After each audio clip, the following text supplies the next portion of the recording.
부분, 프로세싱 부분, 액션 부분 세 개가 우리가 보통 이야기하는 로봇이라고 얘기하는데 이제는 이 기술들이 어디까지 발달되어 있냐 하면은 센싱 부분과 프로세싱 부분을 적당히 공간상에 흐트러뜨려가지고 소위 말하는 요즘 흔히 얘기하는 IoT, 인터넷 오브 띵스라고 하는 IoT 기능과 클라우드 컴퓨팅이라고 하는 외부 서버를 이용해가지고 이 로봇이 외부의 IoT와 클라우드 서버와 연결해서 동작의 영역이나 자기가 할 수 있는 일의 영역을 무지하게 넓혀가고 있는 게 요즘 기술의 추세입니다. 혹시나 나중에 IoT나 혹은 클라우드 컴퓨팅의 이야기를 들으시면은 그 부분도 로봇과 기가 막히게 궁합이 잘 맞는 그런 기술 분야다라는 것을 알아두시면 편리하실 것 같고요. 자, 이제 간단하게 가장 중요한 강의는 사실 다 드렸는데 그러면 이제 로봇들이 실제로 어떤 로봇들이 있는가를 제가 몇 개 보여드리겠습니다. 이건 이제 그 소위 말하는 공상과학 영화에서 나오는 로봇들인데요. 맨 처음에 나온 게 아까 처음에 우리 말씀해주신 R2-D2가 되겠고요. 스타워즈에 나오는 이게 이제 C3PO죠. 스타워즈에 나오는 이거는 터미네이터 나오는 로봇이 되겠고 이것은 바이센테니얼 맨 아까 그 로빈 윌리엄스가 옷을 입고 찍은 사진이고 이것은 데이비드라고 하는 AI라고 하는 데이비드라고 하는 로봇이 되겠습니다. 그 다음에 저는 개인적으로 이 아이로봇이라고 하는 영화를 가장 좋아하는데요. 이 아이로봇에 나오는 NS5 이런 것들이 이제 실제로 사이언티픽 액션 공상과학 영화에 나오는 거고요. 그 중에서 한두 개만 보여드리면 최근에 채피라는 영화가 있었는데 혹시 보신 분이 있으실지 모르겠는데 여기는 이렇게 아주 사람하고 비슷한 사람을 닮은 휴머노이드 로봇이 나온다. 근데 이 로봇의 가장 큰 영화 속에서의 특징은 감정을 표현하는 겁니다. 그래서 자기가 따돌림을 당하는 걸 알고서는 피해를 주는 걸 알고서는 굉장히 고민하는 그러한 역할이 나오는데요. 감성까지를 이해할 수 있을 정도면 굉장히 좀 시간이 걸릴 듯한 그런 영화가 되겠고요. 또 하나는 혹시 몇 년 전에 개봉된 리얼 스틸이라고 하는 영화가 있는데 이 리얼 스틸에서는 왼쪽이 로봇이고 오른쪽이 사람이고요. 이 로봇은 정확하게 사람이 하는 역할을 그대로 흉내내는 로봇입니다. 제가 공상과학에 나오는 영화든 조금 이따가 보여드릴 실제 생활에 있는 로봇이든 그 로봇을 제가 처음에 정의를 드렸던 것처럼 또 여러분들하고 같이 컨센서스를 모았던 것처럼 세 가지의 기능이라고 하는 측면에서 한번 잘 들여다봤어요. 그러면은 저런 동작을 하는 로봇들은 무슨 센서가 있겠구나 혹은 무슨 센서가 필요하겠구나 그리고 어떤 액션들을 하기 위해서 팔도 필요하고 발도 필요하겠구나 아마도 보이지 않는 컴퓨터는 저 속에 굉장히 막강한 컴퓨터가 있겠구나 이 세 가지를 보시면서 생각하시면서 영화를 보시면요 굉장히 훨씬 로봇이 쉽게 잘 보이실 겁니다. 자, 이게 이제 흔히 말하는 공상과학 영화에서 나오는 로봇들인데요. 실제로 그러면 현실 속에서는 어떤 로봇들이 있는가를 잠깐 보여드리면 산업용 로봇입니다. 이거는 이제 공장에서 많이 쓸 수 있는 보이는 로봇들이죠. 대표적으로 살이 좀 흐릿합니다만 이거는 자동차의 조립 라인에 들어가 있는 로봇들인데요. 이게 어떤 게 로봇이고 어떤 게 자동차인지 좀 흐릿해서 안 보이십니다만은 도대체 로봇 속에 자동차들이 쌓여 있는 건지 자동차를 만들기 위해서 로봇들이 서 있는 건지 모를 정도로 로봇이 엄청난 로봇들이 들어가 있죠. 이게 이제 산업용 로봇입니다. 이런 산업용 로봇들은 쉬지 않고 계속 같은 일을 할 수 있고 사람보다 정확하고 빠르고 비슷한 일을 쉽게 배우고 사람보다 힘이 셉니다.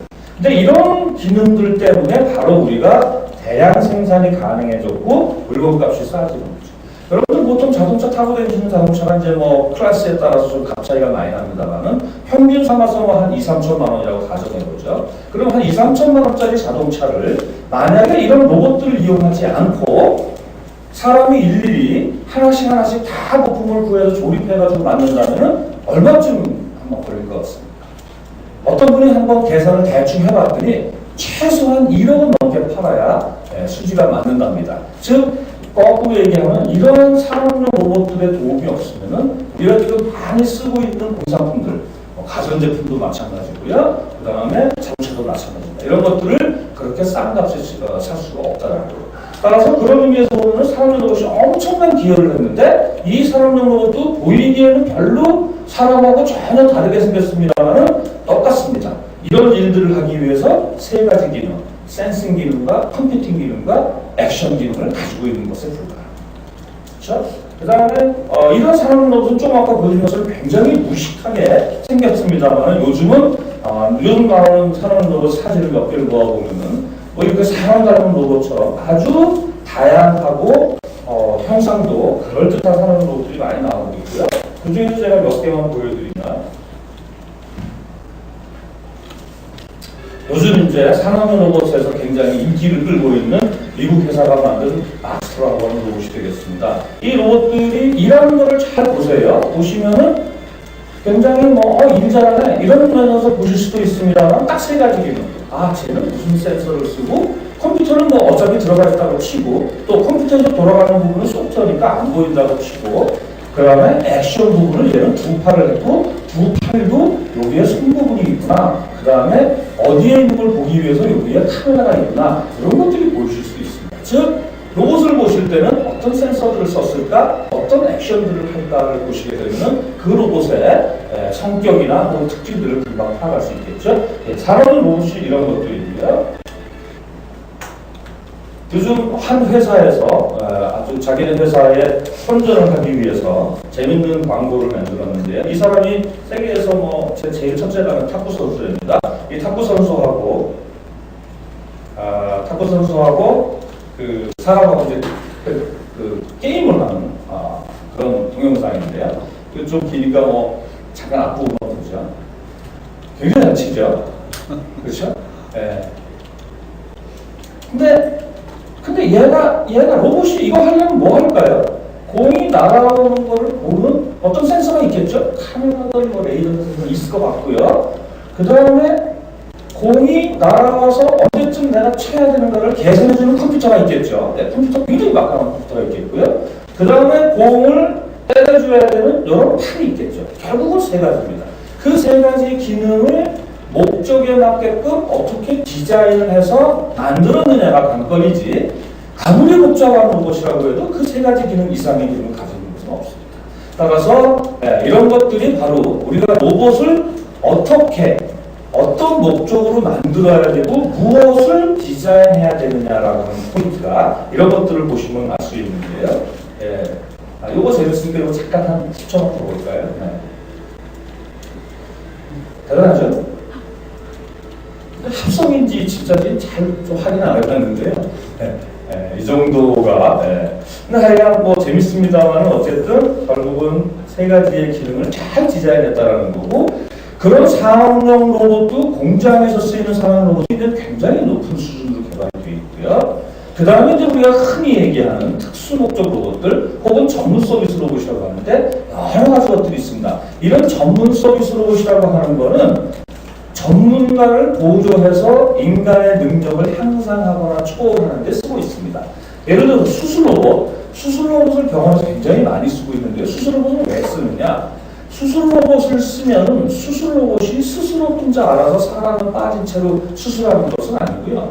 의사라고 하는 전문가를 도와서 훨씬 더 의사가 편하고 정확하게 수술을 할 수 있도록 보조해 주는 데 쓰이는 로봇입니다. 그 다음에 지금 화성에 올라가 있는 이런 로봇들은 사람을 도와주지는 않는 거지만 사람 대신에 올라가가지고 사람이 살 수 없는 곳에서 역할을 해주는 거고요. 한때 지금도 많이 쓰이고 있는 이런 군사용 로봇 같은 것들은 사람을 도와가지고 군사작전에 투입되기도 합니다. 따라서 이러한 전문 서비스 로봇은 말씀드린 대로 전문가를 보조해서 인간의 능력을 향상하거나 초월하는 데 쓰고 있는데 이런 것들 중에서 한두 개만 좀 보여드리면 대표적으로 이런 군사용 로봇입니다. 사람이 어떤 기계를 입고 있죠. 이 기계가 바로 입으면은 사람의 팔의 힘을 한 10배쯤 증폭시켜주는 그런 힘을 내는 로봇입니다. 그러면은 사람이 이런 폭탄 작업 같은 걸 할 때 이 무거운 거를 이런 로봇을 입음으로써 아주 쉽게 작업을 할 수 있는 이런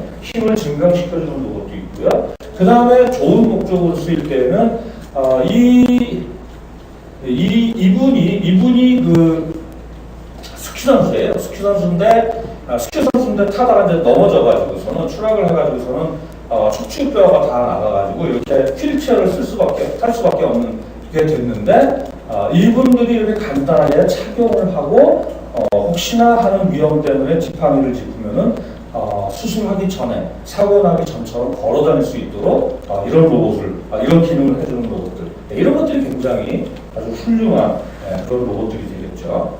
이런 것이 이제 전문 서비스 로봇인데요. 실제로 여기 보면은 실제로 이런 사람이 이제 들어가서 착용을 하면은 이렇게 입는 형태로 되면서 사람 보통 우리가 낼 수 있는 힘의 10배 이상을 내는 그런 것이 되겠고요. 이건 뭐 상업용으로 쓰이기도 하고 혹은 군사용으로 쓰이기도 합니다. 그 다음에 재활 로봇이라고 해서